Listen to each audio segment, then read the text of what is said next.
I'm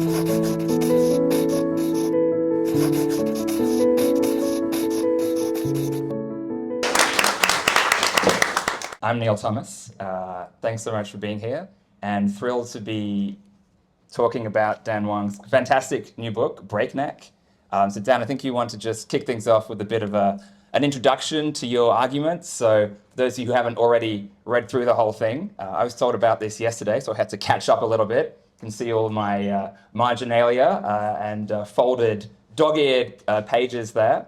So how about you kick us off, and then we'll get to some questions. I think what I would love to do is to talk a little bit about why and how I've been able to write this book, what I was trying to accomplish, and I think the structure of what I'll talk about will be focused on the theme of the good, the bad, as well as the ugly.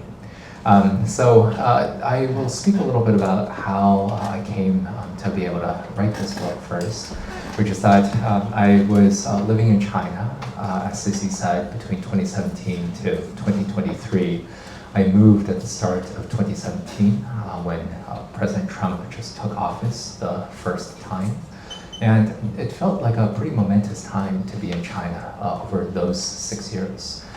Over the 6 years, we saw that China's technological capabilities rose in some pretty dramatic ways. We saw that repression under about a decade of Xi's rule had gotten more novel and more severe in many more ways as well. This was the time of the first trade war, which quickly morphed into a tech war. And this was also the time when Xi decided to remove term limits on himself, and that consequence rippled throughout our imagination. And finally, the centerpiece of what I lived through was the COVID pandemic from 2020 to 2022. Essentially, I didn't leave the country once. And so, thinking about all of these different changes within just 6 years felt like a quite dramatic time to me. And I thought that it's important to reason through both the US and China in words that don't sound like political science terms from the 19th century. And so I was grown more dissatisfied with labels like socialist or capitalist or neoliberal, whatever that means, in order to try to reason through a little bit of this very important relationship between the US and China, and try to come up with some new ways to think about this. And the new way that I have for thinking about this is that I introduced the idea of China as an engineering state, and I talk about the US as a lawyerly society. This is an idea that's been in the air for a while, and I decided that I made this the organizing device in kind of a playful way, I hope, in order to get us to imagine a little bit more of how to think about these two very big countries. Okay, as I promised, I will speak for hopefully no more than 15 minutes, and I want to get into the good, the bad, and the ugly. So what is the good part of the engineering state? First, the way that I think about the engineering state is that since about 1980, when Deng Xiaoping became top leader, he really tried to organize the Chinese bureaucracy in a different way. He took a look at the Mao years, the mayhem of the Mao years. He understood Mao as a poet, a romantic, as well as a warlord. And he thought, well, whatever Mao did, let's just do the opposite of that. And the opposite was to promote a lot of engineers into the top ranks of the leadership. And what we saw was that up until 2002, the entirety of the Standing Committee of the Politburo, all 9 members, had degrees in engineering of a very Soviet sort. So Hu Jintao was trained as a hydraulic engineer, Wen Jiabao was trained as a geologist, and the rest of the Politburo had very heavy degrees in engineering as well. By contrast, I think the US is a lawyerly society because all the American presidents have to go to Yale Law School before they can get elected. I was a fellow at the Yale Law School when I came upon this, decided to think about this as an organizing principle. And if we take a look at the founding, some of the founding documents and the founding fathers of this country, Many of the founding fathers were lawyers, first 16 presidents from Washington to Lincoln. 13 of them had been lawyers. The Declaration of Independence really reads like a legal document. And the modern politics is still very lawyerly. There are now 47 US senators with law degrees. One of them have had any degree in STEM, science, technology, engineering, mathematics. And there is a way in which both the Democrats and the Republicans are both very lawyerly. The Democrats, because so many of the elites had gone to law school. Every Democratic nominee to be president of the United States between 1980 to 2024, every nominee had gone to law school. There is a sense in which I think Donald Trump is also quite lawyerly. He is not a lawyer, he was not trained as a lawyer, but it is hard to take a look at Donald Trump's business career and not see that lawsuits has been extremely central to his entire business strategy. This man has sued everyone. He has sued his business partners, he has sued his political opponents, he has sued his former lawyers. And I think there is something very litigious about him, which is that he is flinging accusations left and right, in part to intimidate people, and he is always very interested in establishing guilt in the court of public opinion, which you know is rough but always fair, or perhaps not so fair. So what are some of the good parts of the engineering state? Well, the good parts of the engineering state are represented by some highly functional cities, like the city of Shanghai. And the French Concession was a place that I lived in and loved. Full of leafy boulevards, full of cafes, one is never very far from a subway station. I was cycling through along the river. There are now more and more parks every single year. And there's something really beautiful about Shanghai in terms of a lot of the Art Deco architecture as well. I think a lot about the province of Guizhou, in which I cycled in the summer of 2021. I went with two friends to cycle through Guizhou, which is in China's southwestern periphery. This is a very mountainous part of China. This is a place that is still pretty poor because it is pretty far away from the prosperous coastal regions with more exports. And I remember cycling for 5 days from Guiyang to Chongqing, in which we passed through some very tall bridges. Guizhou now has 45 of the world's 100 tallest bridges. Guizhou has about 11 airports. Guizhou has these brand spiffing new roads, which are completely a cyclist's dream. And I think there is something very strange about a province which is much poorer than California or New York and having much better infrastructure than any of these places. And I think one can say that one can find plenty of problems with excessive construction in China. One could see that a lot of these bridges in Guizhou are not meeting their interest payments. A lot of Chinese local governments are mired in debt. They have a really hard time paying back their debt. We can see that these bridges, often to nowhere, produce a lot of concrete. Concrete is extremely carbon intensive, and you have a lot of environmental waste of highly carbon intensive products.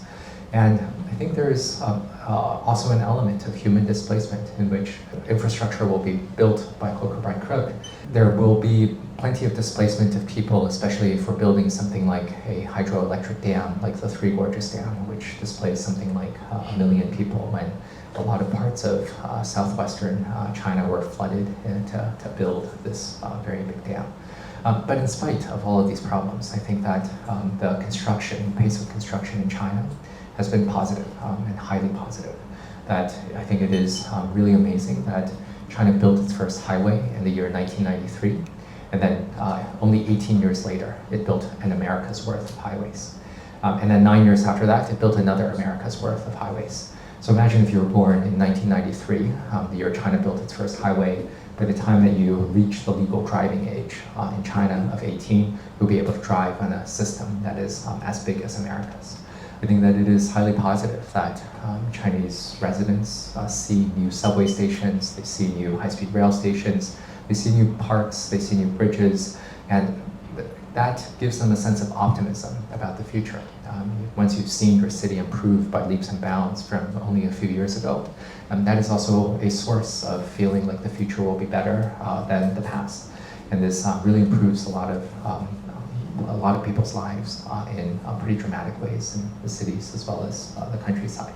So in spite of the costs, I think this part of the engineering state, excessive construction, sense of physical dynamism is on that very, very positive. But let me get to some of the bad parts of the engineering state. And so let me tell you a story about the one-child policy. I had 2 chapters in my book that is mostly about social engineering. 1 chapter is about zero COVID, and 1 chapter is about the one-child policy. I think the fundamental problem with the Communist Party is that they aren't only physical engineers. The fundamental problem with China is that they cannot stop themselves from also being social engineers. And they are social engineers who treat society as if it were just a vast hydraulic system, as if people are only chess pieces and society can be moved around as if you can control people through a series of valves. And I spent a lot of time thinking about the one-child policy, in part because it was very much designed by engineers. So in 1980, imagine the scene. Deng Xiaoping has become top leader of China. He took over a country in absolute shambles from the Mao Zedong years. And this was a time when the Chinese leadership had grown very distressed about the problem of overpopulation. China's population had grown to be over 1 billion people then, but the leadership were pretty unclear about how big exactly the country is, in part because the Cultural Revolution had made a mess of any organized activity, especially something that could be as organized as a national census. And so Deng Xiaoping and Cheng Yun, the head of the economic planning, the second most powerful person in China then, both knew that China's population was very large.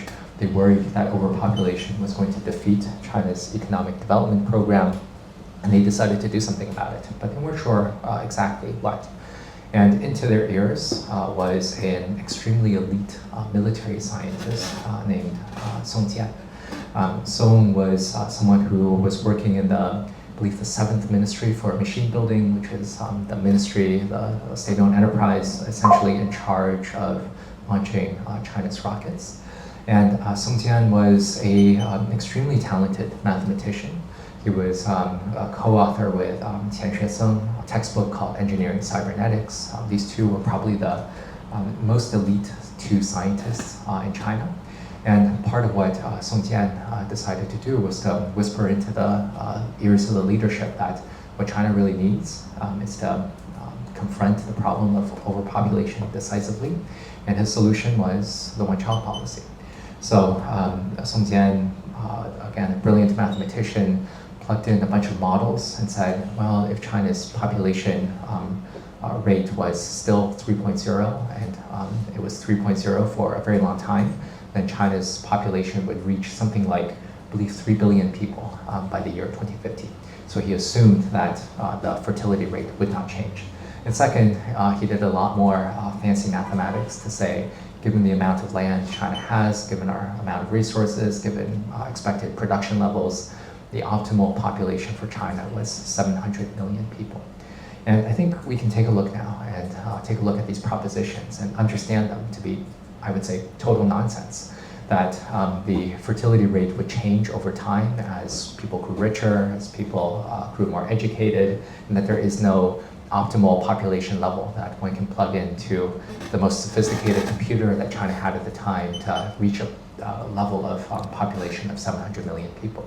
But it was enough to be able to convince the Communist Party leadership that it had to do something like the one-child policy.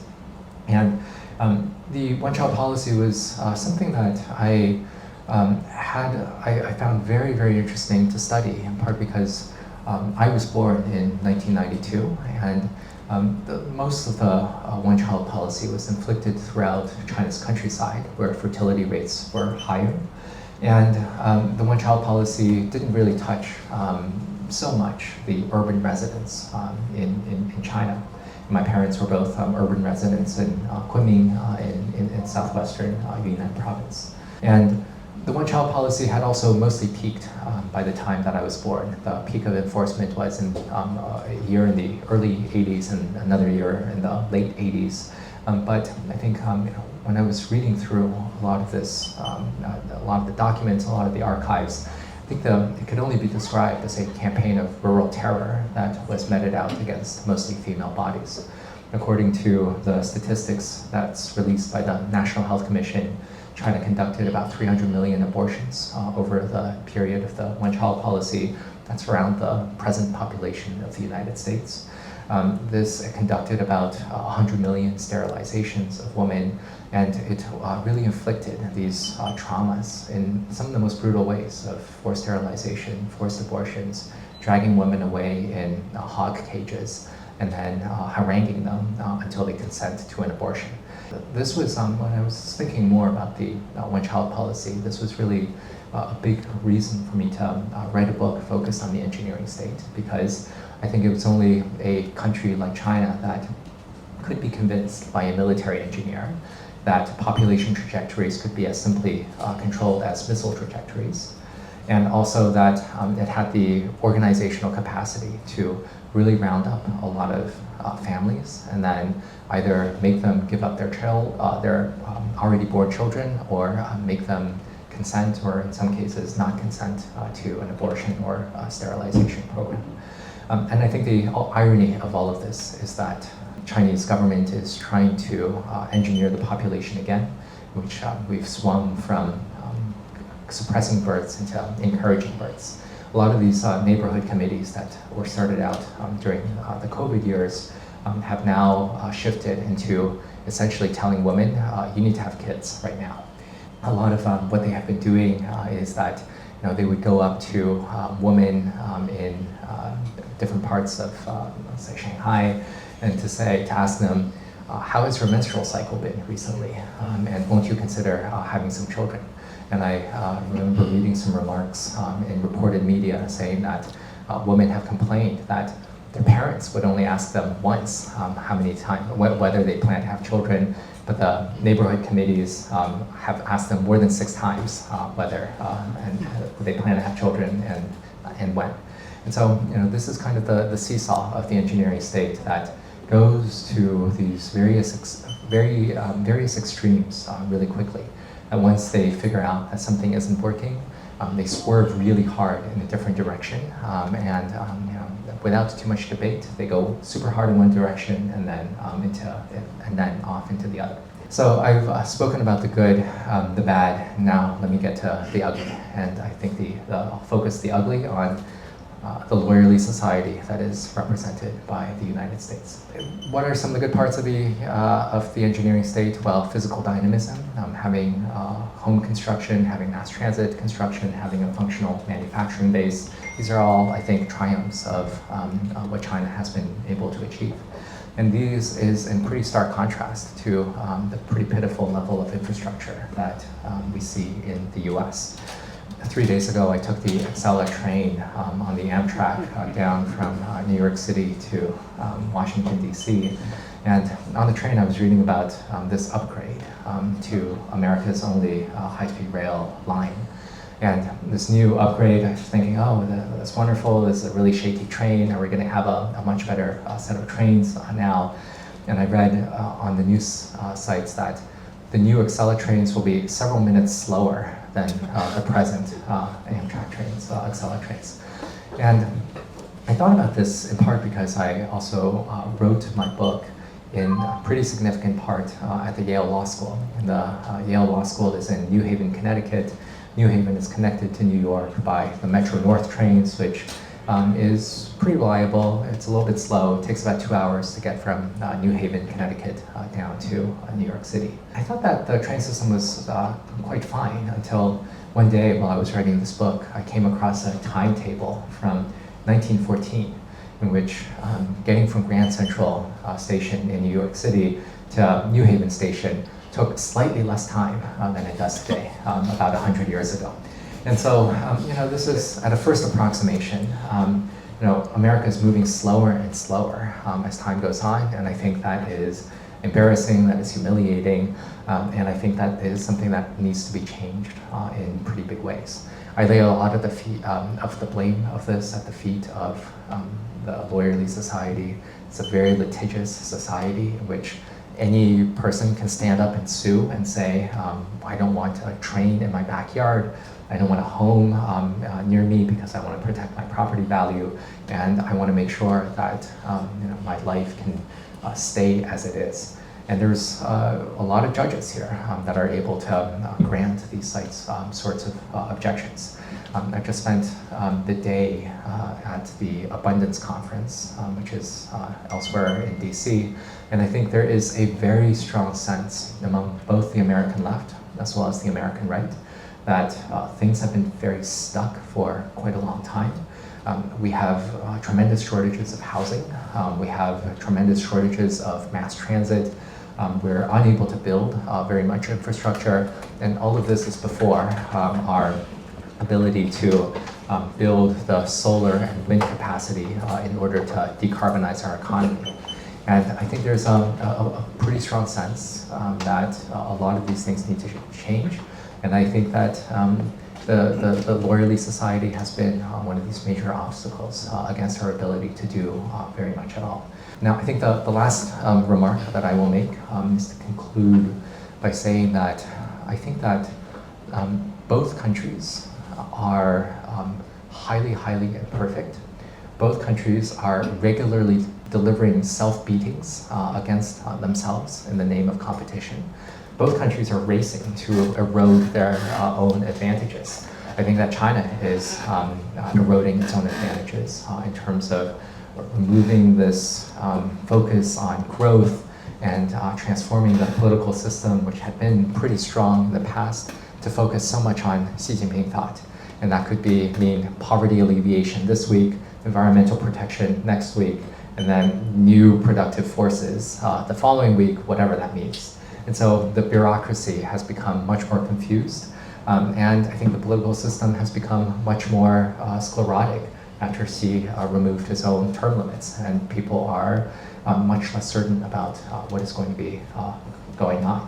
And this is to say nothing of these policy mistakes that have included not only the one-child policy that has exacerbated, to some extent, China's demographic woes. This includes not only the zero-COVID policy, which smashed a lot of businesses, especially involved in services and tourism. And this includes not only a lot of the tech crackdown in 2020 and 2021 that has promoted a lot of youth unemployment. And I was just on the New York Times podcast with Ross Douthat. We spent a lot of time thinking about how so many segments of Chinese really want to depart. We can see that a lot of rich Chinese, a lot of millionaire class have moved themselves and their businesses to Japan, to Singapore, to the US, to the UK. A lot of creative Chinese have decided to move to Japan or to Thailand or to the US because they are upset about the tightening censorship that is in place in China. And a lot of migrants, a lot of people who are not necessarily very well educated, who don't have a lot of money, had been showing up on the American southwestern border. Last year, about 30,000 to 40,000 Chinese were being apprehended at the US-Mexico border, people who were walking for weeks or months across the Darien Gap, which is pretty dangerous. And so I think China has all sorts of problems. Right now, we think that President Trump is learning a lot of the worst things from China at the moment. Right now, we see that Trump is visiting misfortune upon a lot of America's downtrodden, especially the people who have the fewest defenses. This is where I think the lawyerly society can shine, that if the president does something really illegal, the federal judiciary is able to step up sometimes when it wants to in order to block Trump's moves. I think that Trump is making a mockery of data probity and reducing the reliability of a lot of American economic statistics. Every policy, no matter how boneheaded it is, would be expected to be defended by a vocal cadre of people to say that this is a brilliant, genius masterstroke. And I think that it is also very strange to turn companies like Intel into a state-owned enterprise with American characteristics. What are they really trying to achieve there? Very, very unclear. And so I think what the US is getting is authoritarianism without the good stuff. This is the good stuff of functional logistics, orderly cities, a vibrant manufacturing base, mass transit. And what I would love is for the US to become 20% more engineering, in which we are able to build our way out of our housing shortages, our infrastructure shortages, to decarbonize the economy. And for China to become 50% more lawyerly. I think it would be wonderful if China had more lawyers. I think it would be wonderful if people had substantive rights that would be respected by the government. I think it would be wonderful if Chinese were able to defend themselves in court against some of the predations by the state. And I think it would be especially wonderful if the Chinese regime could learn to trust its own people, to trust a lot of these creative types, many of whom are now unemployed, many of them are playing the guitar or they're going to Chiang Mai to smoke dope. And a lot of them are funny, they are very creative, they are just as creative as these American youths that we see on social media. And I would love for them to feel like they are living in a country where they can engage in creative flourishing themselves. And with that, let me conclude and hand it back to Neil. Please, a round of applause. Dan, thank you for that absolute tour de force, despite my best efforts to distract you by knocking over the sign on the table in between us. As you can tell from just that 20-minute or so summary, this book is a rich text, and there's so much more between the pages. So if you don't have a copy already, make sure you buy one after this. It's already a New York Times bestseller. Don't know if that was mentioned before, but as of yesterday, congratulations again. There's a lot we could talk about. I'm not going to ask too many questions, but I figured given we're in a bookshop, I would ask questions about books. One of the best parts of Dan's personal website. What's the website address for those who haven't visited? My name, danwang.co. danwang.co. One of the best parts of it is a section called Books I Like, where Dan lists the books that he has liked since you started college. And there's a very long list, it's very well curated. And there are many of those books that inform, feature, influence, or in dialogue with Breakneck. And so I just wanted to ask a few questions about the books in Breakneck and how they shaped your thinking and how they helped to illuminate your argument as well. Probably one of the most famous non-fiction books from America over the last few decades, which is The Power Broker by Robert Caro. That's something you mentioned in your last chapter, which is more about America than about China. Can you tell us, how does The Power Broker help us to understand what went wrong in the United States and how the loyalty society can become a bit more like the engineering state, and maybe where it should stop as well? The Power Broker is a completely monumental work. I hope someone is carrying it on these bookstores here, but if it were on a shelf, it would be very, very large indeed. It is something like 1,400 pages. It was written in 1974 by the author Robert Caro about the New York City planner Robert Moses. Robert Moses was not an engineer. He was neither a lawyer, but he was a little bit of something of both, in which he built some of the most iconic projects that we can see in New York. He was someone I think is recognizably Chinese, as someone who built at breakneck speed. If you have spent much time in New York, many of the biggest bridges, some of the tunnels, some of these iconic projects like the Lincoln Center, which houses the New York Philharmonic, the New York City Ballet, as well as the Metropolitan Opera, have been mostly organized by Robert Moses. And Robert Moses was someone who completely reordered New York. You can see a lot of his legacies, and I think that he was someone that was emblematic of the engineering state. And he was someone who needed to be stopped when he was stopped throughout the late 1960s. So Robert Moses had built so much that he rammed all of these elevated expressways through these very dense neighborhoods with minimal public consultation.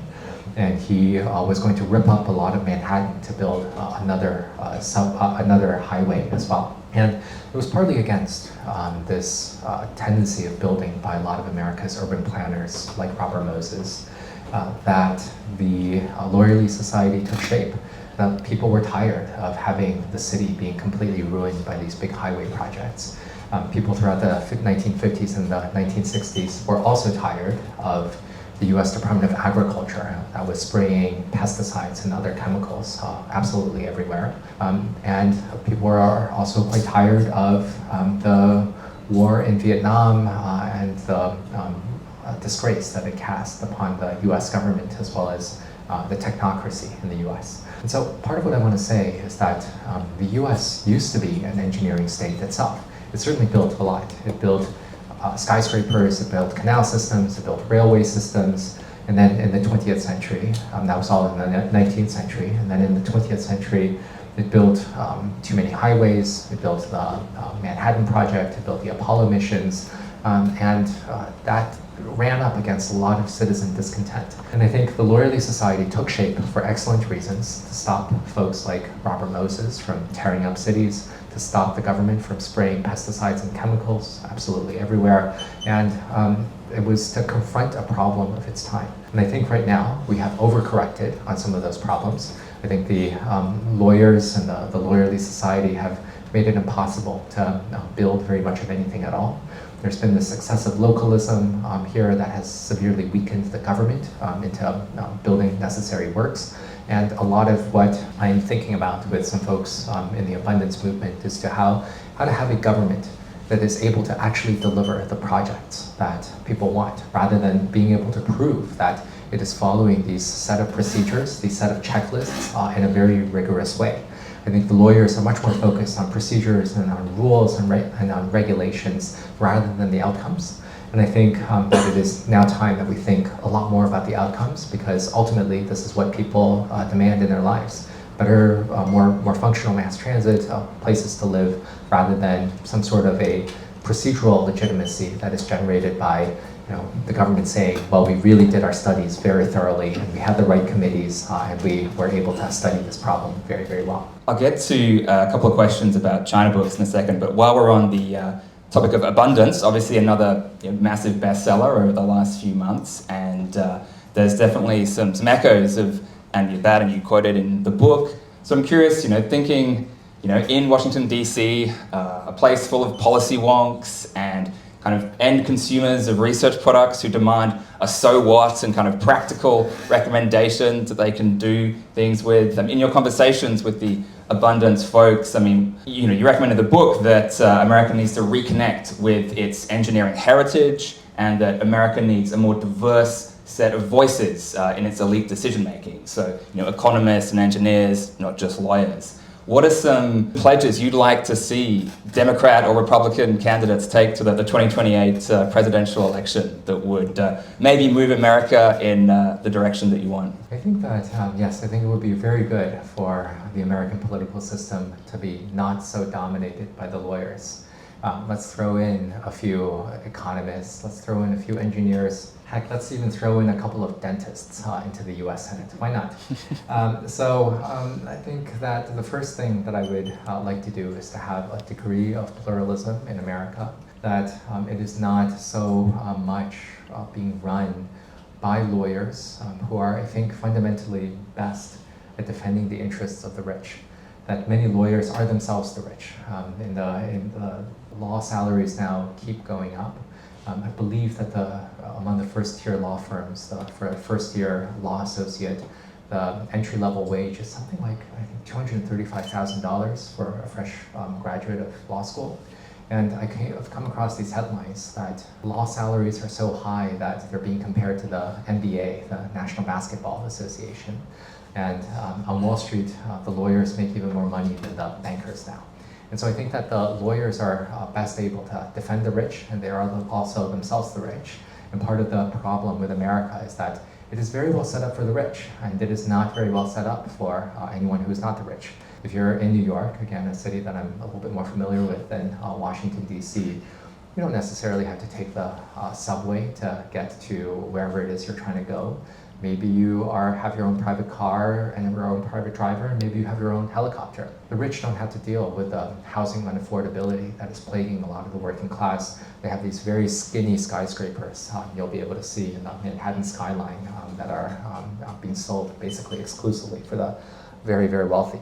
Because I am more of a New Yorker, rather less of a DC person, I think I will refrain from making policy recommendations. I will refrain to be too wonkish, and I will refrain to comment on the 2028 elections. But what I would like to see is just a better class of elites that has a little bit more pluralism and considers a few more viewpoints. In my experience, most policy recommendations are never listened to, so it's probably a good idea. Turning to the China side of the book now, which is 6 of the 7 chapters, and I was thrilled to see you quote and engage with one of my favorite books as well about China, which is Simon Leigh's The Hall of Uselessness, a collection of his essays by a Belgian-Australian academic, a real name Pierre Ryckmans. It's fantastic. He also writes about Chinese elite politics watchers, which is kind of my day job, and compared reading party pronouncements to gulping down big mouthfuls of sawdust and chomping on rhinoceros sausage. So same vivid style of writing about China that really, Dan has continued in this book, which I'd absolutely compare to the style and the humanity with which Simon Leys or Pierre Ryckmans wrote about China. The particular essay you quote from in your book is the Chinese attitude towards the past. And it's about Chinese architecture and how it focuses more on place rather than the physical structures. And you quote directly from the essay, says Simon Leys, "Eternity should not inhabit the building, it should inhabit the builder." How does this analysis of Chinese architectural practices help us to understand the engineering state?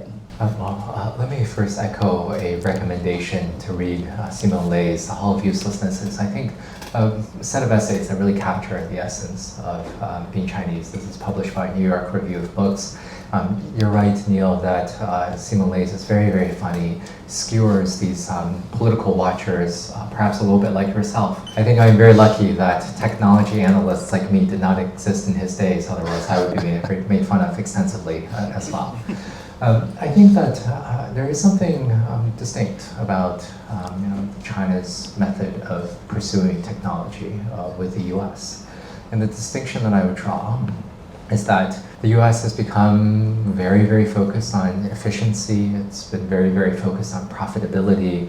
It's been very focused on all sorts of share prices, which is encapsulated by some of these slogans like "Inventory is evil." This is a slogan from Tim Cook. And to have just-in-time production and all sorts of things. In China, there is a much bigger sense that sometimes we need to keep a large workforce because they work for state-owned enterprises and therefore they need to get all sorts of privileges, or they just have to have a very large workforce doing redundant things not very efficiently because you need to keep these skills alive. And I think this is something that the Chinese are very good at, maintaining skills, even though it doesn't deliver a lot of profitability. A lot of what I come back to is, as a technology analyst, I think about what exactly is technology? And I think technology is really 3 different things. The first is hardware, tooling, equipment, all these things that we can touch and poke at and use. In a kitchen analogy, this is something like the stove, the pots, and the pan. The second aspect of technology is written instruction. So these are things like patents, blueprints. These are things like a recipe that you could follow. And the third and most important aspect of technology, I think, is process knowledge. You can also refer to this as tacit knowledge, industrial expertise. These are represented by communities of engineering practice in which knowledge exists really between heads and in heads rather than anything that could be written down. And I think that, again, returning to the kitchen, if you give someone who has never cooked a day in his life anything, and you give him a superbly equipped kitchen as well as an exquisitely detailed recipe on how to make something as simple as scrambled eggs, we can't be sure that he won't burn down the kitchen because even with great equipment and very detailed instructions, you need a lot of experience to do something as simple as fry an egg. And I think what the US has lost is a lot of these communities of engineering practice, a lot of these have dissipated, a lot of these jobs really did move overseas. The US government didn't really prioritize maintaining the workforce, maintaining these muscles in order to build a lot of different things. And what China has had is the process knowledge to create a lot of different types of new products. I think it's no accident that Shenzhen is the hardware capital of the world because the iPhones have been assembled there since 2008, and Apple, as well as other companies, have trained this gigantic workforce that are the most skilled in the world at putting together some of the most sophisticated electronics in the world. And so you might be an assembly line worker making your iPhones one year, and then next year you move to a factory that is making Huawei phones, and then in your third year, maybe you're putting together a drone from DJI, and then in your fourth year, maybe you are founding a company making electric vehicle batteries. And so such things are possible in Shenzhen. Such things are much more difficult to find in the US. And I believe that if we really wanted to appreciate the dynamism and the entrepreneurialism and the fierce competitive energy of Detroit in its peak making automotives, I think you shouldn't go to Detroit today. You should go to Shenzhen.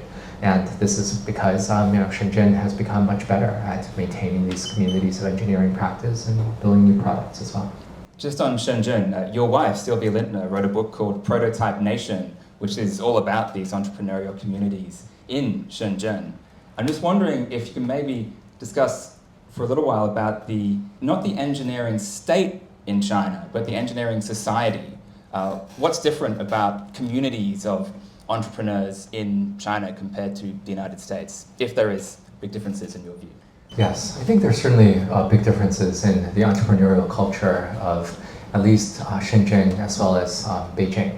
So when I spoke to entrepreneurs, my entrepreneurial friends in Beijing, what they would say is that it has all of these problems of the imperial center. You would go to dinner and then you would talk to these people who are all bluffing about their high connections within the central committee. There would be a ton of drinking and then the next day very little follow-up. Whereas in Shenzhen, people would talk about what they wanted to do the next day, not too much commentary on which high political leader they're the nephew of, and then they would get to work. And so that was a big difference between Beijing as well as Shenzhen, perhaps also a difference between Washington, D.C. and San Francisco, perhaps. Absolutely. Yes. I think what is special about these communities of engineering practice, communities of entrepreneurs, is that there is a culture of get it done. Let's sit down, talk things out, and then get to work. In Shenzhen, there is a gigantic workforce of people able to put together these very sophisticated electronics. There's a gigantic ecosystem of suppliers that are able to give you the right screw that you need, to give you the right mechanical press that you need on very short notice, because when you're making new products, there's a million and one things you didn't anticipate, and you just need to have a supple supply chain as well as a supple labor force in order to pursue a lot of these things. There's a culture, there's a vast community of investors, venture capital investors. There are university researchers not too far away from you. People are getting together, exchanging ideas, and then building stuff. And that, I think, is part of the magic of Shenzhen. This is what we are able to see, and this is partly why Shenzhen is still making all of these amazing projects, and the rest of the world isn't quite able to catch up quite yet. Great. Okay, last question from me. The very last text in your book is a part of it's a list of suggested further readings, and you say that perhaps the best China book of all is Fuchsia Dunlop's Invitation to a Banquet. And for those who've followed Dan's work for any length of time know that you love food, you love to eat, you have a great sense of taste, and I'm sure we'd all love your DC restaurant recommendations. It can be hard to find a good place to dine here. Anyway, I wanted to just riff on that and ask you, how do you think the engineering state and the loyalty society influence how and what people eat in those two countries? I am a very big fan of Fuchsia Dunlop. I believe her book is right here on the shelf, so whoever grabs that copy, I think will be a lucky person. Read Breakneck first and then move on to Fuchsia Dunlop. But Neil, you're providing an intellectual feast for all of us over here. Think a lot about food because I trust people who are able to write about food because they have a little bit of taste and they have a little bit of discernment, and I think they also have a sense of enjoyment. I am influenced by people who are able to write very well about food. I'm influenced by people who are able to write very well about music. I spend a lot of time listening to essentially Italian comic opera. The line of opera that runs from Mozart to Rossini to Bellini to Donizetti and then to Verdi, in which I think there is something totally gorgeous about the Italian commitment to music, which really highlights the splendor of the voice and to drench the vocal line in all sorts of splendors. And anyone who is, I think we should trust anyone who is able to write well about music and who is able to write well about food because they have a sense of enjoyment in their lives. And that is something that is maybe less common among the engineers, but maybe this is a redeeming aspect of the lawyers, that they are a little bit more into the finer things of life, not just into building things. Thanks so much, Dan. And with that, let's hand it over to all of you. And please, ask away. My question is, because of the engineering state and how it operates, how did you see China adopt to introductions of new technologies, and how did you see that kind of shift how it operates, whether on the ground or at the more upper echelons? And then do you think that the introduction of AI into the political and in the future probably even more into the commercial and entrepreneurial sector, would that follow that same line, or would we see some sort of pivot?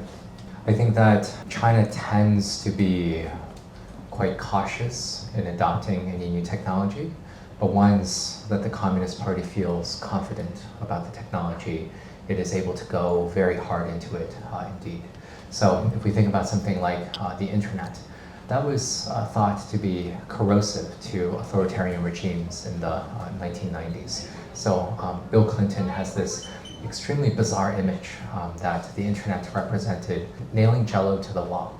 Now, I don't know if you've ever nailed Jell-O to the wall, but I haven't, and I guess Bill Clinton has. And something that nobody thought that they could nail Jell-O to the wall, and indeed they nailed the Jell-O to the wall. That China's population is extremely online, as we could see if anybody is in China. People are on their smartphones all the time. They're on their smartphones during meals, during meetings, when they're chatting with each other. People are typing away on WeChat. And in spite of predictions that it would be corrosive to the regime, the Communist Party is very much in charge. And so I think the Communist Party looked at the internet, decided that it was going to be something that it could control, and that it was going to produce some degree of benefit, economic benefit, and maybe even deliver some sort of political benefit as well in terms of having a sense of what the population is thinking about.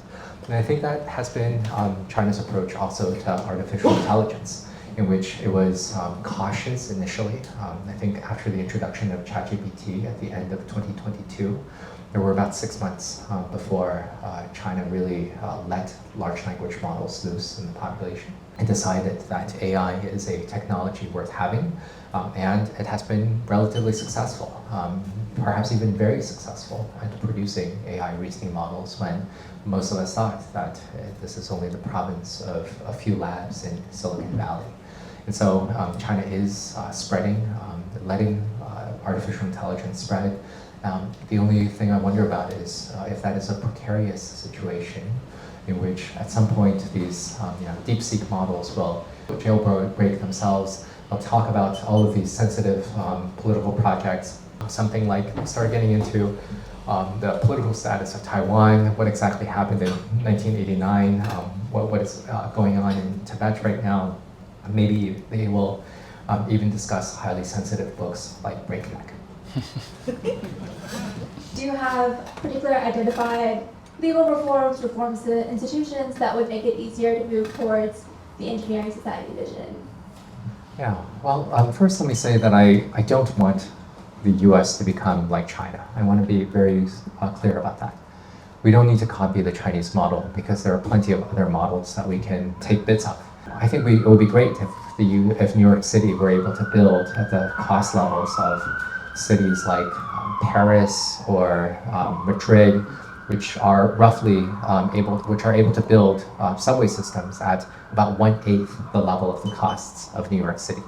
And the Japanese, the French, the Danish, the Spanish aren't known for trampling through the rights of people. Rather, they have pretty good infrastructure at pretty good cost levels and pretty good protections for individuals. So my first proposition is to say, is there some way that we can get there? Perhaps not, because the US is a common law system and many of these countries are not. But maybe that is the sort of incrementalism that we have to see. Otherwise, there's some lawyers doing some work on this to say that, well, maybe we need to limit the ability of the standing of people to bring lawsuits. Maybe what we need to do is to be a little bit more like Japan, in which we have the government do an environmental assessment. Maybe you have one opportunity to bring a lot of lawsuits, but then after that you're done. And it's not like the US, which give people endless rounds of opportunities to keep bringing in lawsuits to prevent the sort of projects they don't like, whether that is new homes, new dormitories for students, or new types of infrastructure, absolutely anywhere. What, in your view, like when you look back from that transition to an engineering state, what are some of the pivotal moments that you think caused this shift from a more kind of traditional humanism, not humanism in the Western sense, but just more from a way of thinking perspective to an engineering perspective today? And is there a way for that tradition to come back going forward?